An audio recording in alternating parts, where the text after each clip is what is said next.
So this is the DD-1 setting the head unit, and later on in this video I'll be setting the amps and even the new amp.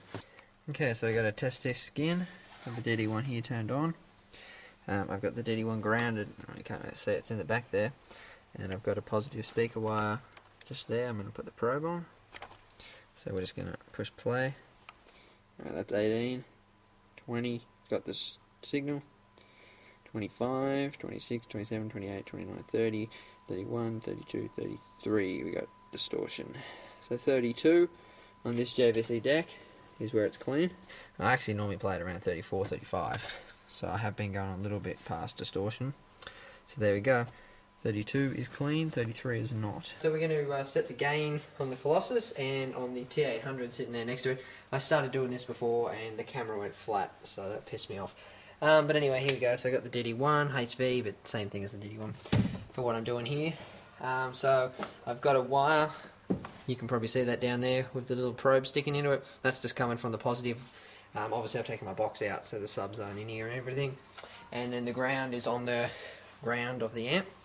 Now we've got my crossover, the low pass is set as high as it goes and the subsonic as low as it goes.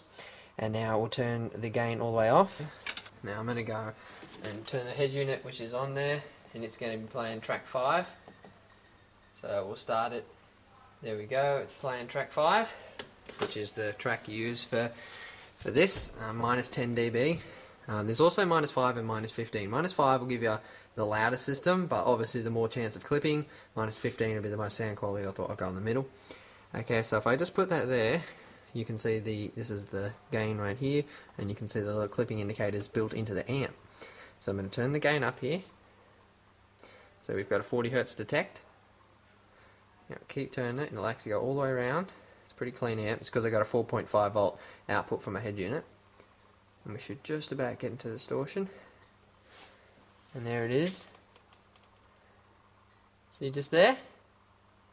Distortion. Now if I back it off, right there, now can you see this thing here?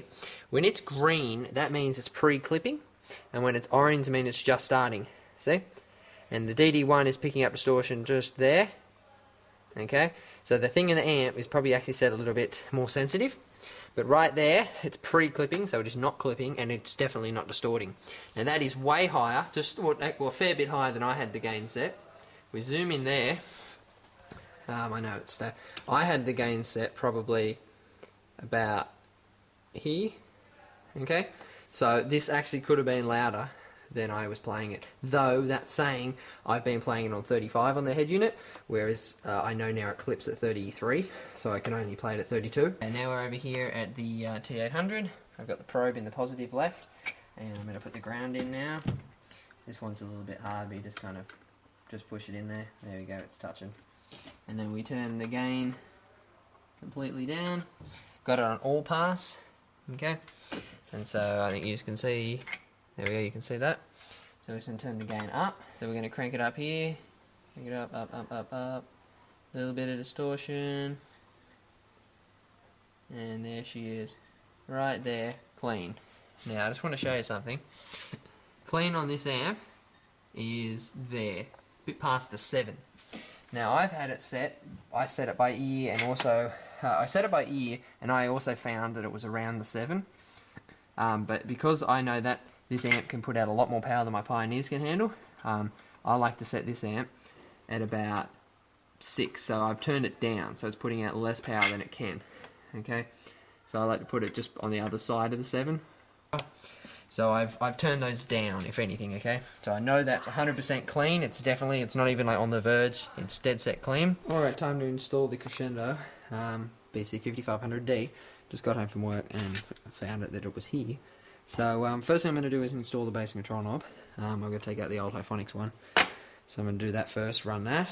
Then I've got to, luckily this amp, although it's longer, is not as wide. So if I move it over here, I can still use my lock that I use to keep the box from moving.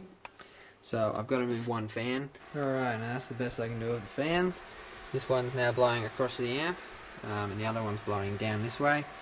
I can't do anything else because obviously the legs of the box slide up here, so I can't have it mounted any further to the right. As you can see, it's right on the terminal there, but it's still going to fit. The amp's just inside the wood, so the box ain't going to touch it. Right, it took me a while, but RCA's in. Base control knob in. And 4 runs of wire, 2 positive, 2 negative, are also in, plus the remote wire. Anyway, let's see if it turns on. Bam! Oh fuck, that's bright. Now, is that on full? It is on max.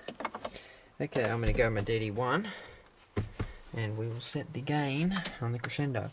I couldn't fit the wire in, so it'll still fit, I just won't be able to use that grill that I have go across the front.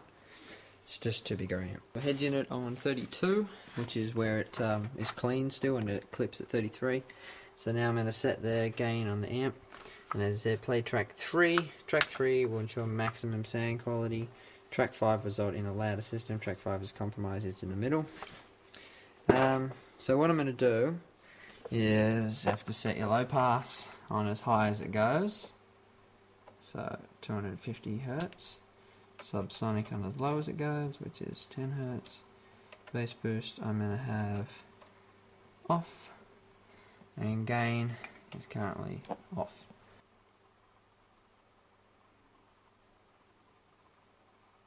Back it off, right there. And now that there is, man, I'm trying to help you guys out. Okay, now currently it's set, as you can see. Now 0.2 is as high as it goes in comparison. Okay, so if I go, if you're looking like that, it's distorting. Back it off, right there is perfect. So what I'm going to do is put a little mark there now. Now I've set it on the lowest possible track. If I'd set it on 7, then it would have been, the gain would have been higher. But on 3, that's as low as the gain's going to go. So I'm going to turn it back down even more. What we're going to do, we're going to turn it down to about there. I'm going to flip it so it's facing the other way. Okay, actually, you know what, even more. Yeah, we'll see what happens. Yeah, done. Seats down. Wires in. There's so much wire in that thing there. Fuses and shit. But it's ready now. Put the box back in.